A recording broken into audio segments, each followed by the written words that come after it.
Well, I pulled the crank and that bearing's wasted. You can see the big line right there where my fingernail catches.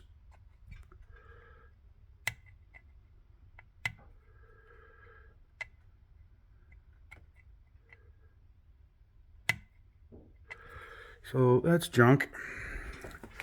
And it's just as bad on the other side. I didn't really wipe this off yet. There's so much trash in here. I don't know if you can see.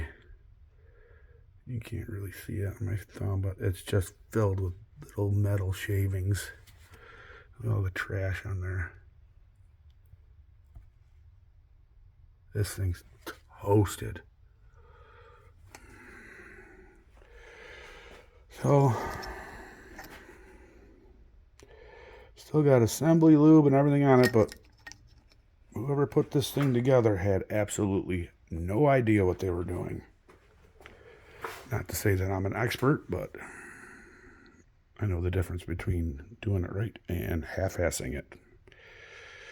So I guess this thing needs a total rebuild, and I'm going to call CB Performance and see how much this is going to cost me.